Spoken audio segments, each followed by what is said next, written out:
Hey everybody, cooking some pork chops.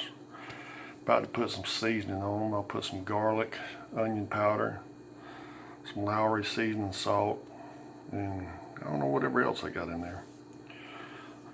I'm cleaning up around here, still doing the hurricane thing, and got my redneck fire accelerator on. If you don't know what I'm talking about that, click that little button on the left of your screen and it'll carry you to that video.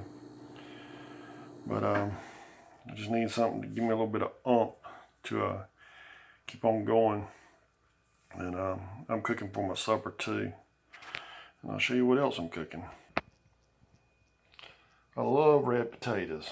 So what I'll have pork chop grease still left in that pan. And I'll cut these in half and just set them cut side down in the grease and let them cook. They'll cook slow for a while. And then I'll take and put them in a bowl. I may cook some corn. Then I'll kind of mash them in the bowl. Maybe put the corn in there with it, mix it, put some butter on it, season them, kind of have some mashed potatoes, corn combo.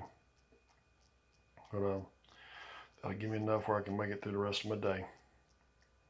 Thanks for stopping by. Come back again when you will. Share, comment, like, hit that subscribe button. God bless.